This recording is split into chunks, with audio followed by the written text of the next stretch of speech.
they're not very knowledgeable about the things they talk about. They just kind of talk about things from the angle of drama or controversy, or just simply regurgitate things that they see from YouTube videos.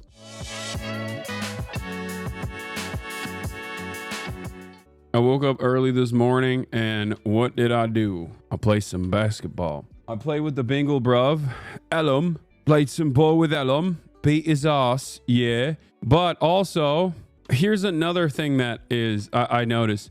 Remember last week where I had issues about my back? I talked about it a little bit.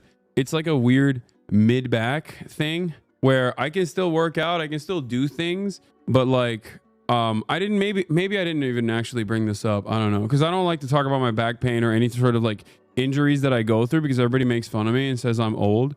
So I usually just keep that to myself. But the thing is, yeah, my back was hurting last week.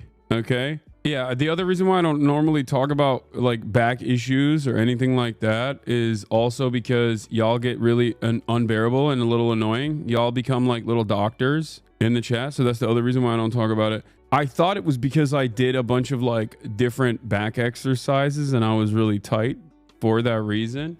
But no, the actual mid-back pain that I have is directly born out of basketball.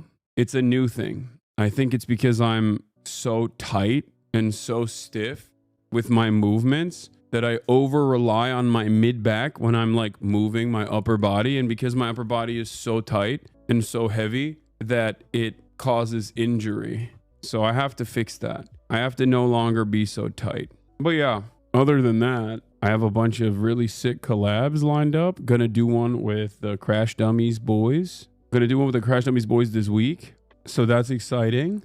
Brother, have you been invited back to the Piers Morgan show? Do you think you ever will again? Yeah, I get invited all the time. I just choose not to go on because I usually have some other shit going on. You know what I mean? Out of all of the shows that I've been invited on that I initially said no to, that I've now asked to go on, the only show I will say, the only person I will say, out of all those people that initially asked me to be on that I said no to, the only person that has not invited me back after months and months of back and forth was Lex Fridman. I think he unfollowed me. I don't think he likes me anymore. And I think it's partially because he really likes Destiny. I don't know what it is. Bad Empanada has been trolling and posting a bunch of stuff. When you dedicate 20 minutes of your podcast complaining about Bad Empanada Instagram stories, you might be just at the lowest point of your life. And then he posted this. Hello, everyone. I'd just like to note to Ethan Klein that I personally control Hasan Piker. And you came at me, and in response, I personally told Hasan Piker what to do, and he does my bidding. He's like my little attack dog. He does whatever I want. I control him. You know, I'm the puppeteer behind the scenes. And you came after me. And now today, Hasan Piker is spending hours watching my videos on his stream, specifically to attack you. This is what's always going to happen to you, Ethan. If you dare to come after me, I will sick my attack dog, Hasan Piker, on you every time. How dare you, Ethan Klein? I control Hasan Piker. It's true. Thank you. Stop watching? Yeah. Oh, God damn it. The truth is out, dude. It's out. The truth is out. It's real. Bad Empanada. Bad Empanada truth nuke. He leaked it. The real lore. This is an antiquated ethnic conflict. You understand? Wait, Bad Empanada is Greek? Yeah. He is, isn't he? He's like Greek Australian, but also now lives in Argentina. Listen. It's epigenetic memories. It is predestined to be this way, okay? This is how it's always been.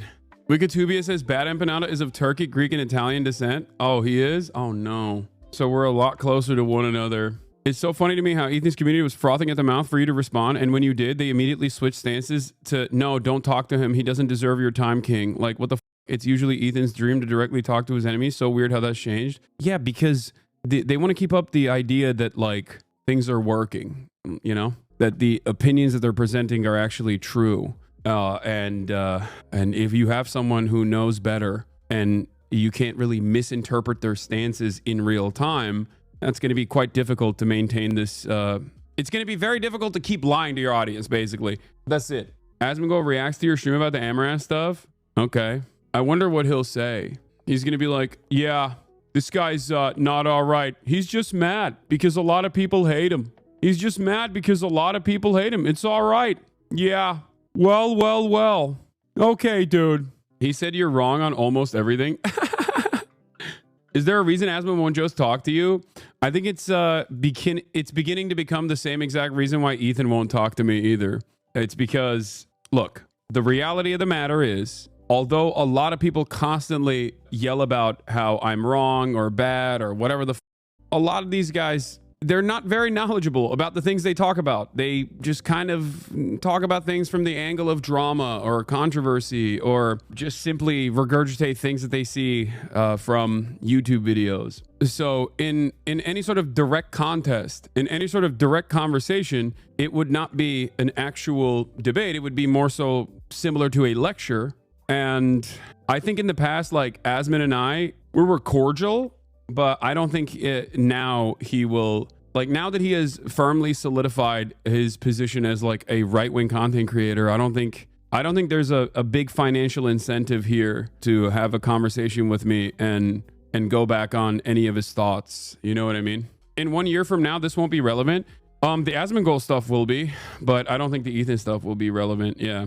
He's in denial about being the top 1 political streamer. It's funny as I don't know why he does that. I mean, it's not even like a dunk. It's just the truth. I disagree. I think Asmongold's an independent thinker and promotes this type of arguments. I mean, if he's an independent thinker and he's open-minded, and I do think that there was a time when he was, certainly. I think Asmongold was definitely an independent thinker and open-minded, even though he had his obvious biases like titties in video games and stuff like that. But I think now he definitely is. I mean, he's gotten a lot of positive feedback doing a thing. Many of you in a similar predicament will probably operate in the same ways. Maybe not in this community because a lot of you are obviously political and have fully flushed out political worldviews. But like, if you are kind of a libertarian guy, okay, and you're like, oh, I'm an independent thinker, and then you watch a bunch of Trump videos and you kind of agree with Trump and you say he's based, and then all of a sudden you're, blowing up. Why wouldn't you do that? It's like in line with your worldview, and it's not damaging inherently to the way you see the world. You don't go outside, you're relatively wealthy. It doesn't matter, right? So in that situation, why wouldn't you do a right-wing pivot while still maintaining some veneer of centrism? That's the way I see it. It makes sense. I've said this before. People misunderstand this, but I understand Asmongold very well. There is obviously a major difference though, because like I do have ideological conviction. I don't think he has ideological conviction or a fully fleshed out worldview. Maybe he has like the bare bones of one. But as far as like what motivates Asmongold, I think I understand it very well. Look, if you're a top content creator on any platform, especially Twitch, you're going to be able to understand other top content creators on the platform and their ambitions and what motivates them, right? Hasan gives off smartest man alive vibes. No, I'm a dumbass. I also always say I'm an idiot. That's the other thing. Like, I'm stupid. I'm a stupid guy. I think a lot of the things that I talk about I approach from the point of common sense. Don't ever admit you're wrong. You're perfect all the time, every day. Never made a mistake. That's it. You guys heard it here first from the man who's never, like, I don't know why this pisses people off so much. I'm stupid, man. I say I'm stupid all the time. I always say I'm not an activist. I'm not a leader. I'm just a dumbass Twitch streamer.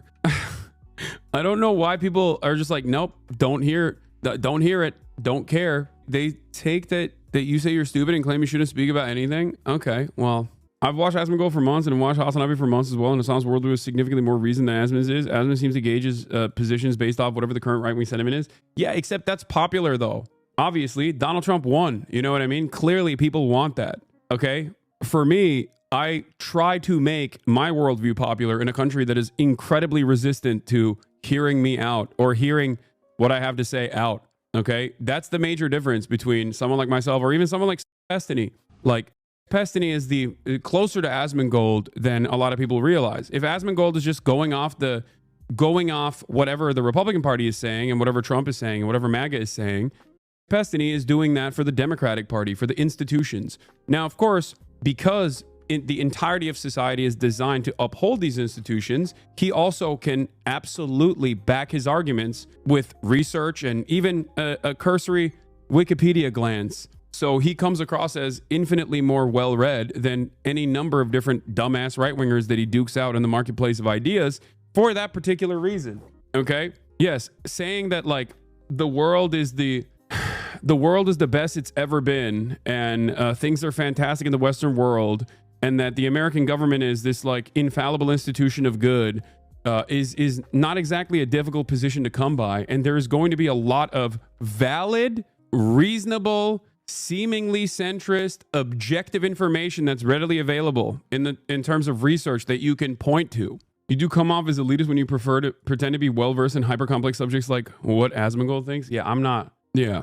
More views equals I am right. It's true. That's why the most right person is Kai Cenat. Everybody knows this.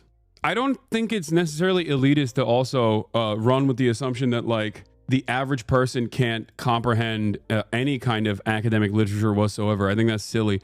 I think you can describe it in simplified ways, right? But I don't think that it's like elitist to entertain academia or research or rely on trusted resources of information. It's just how you can develop a better point of view.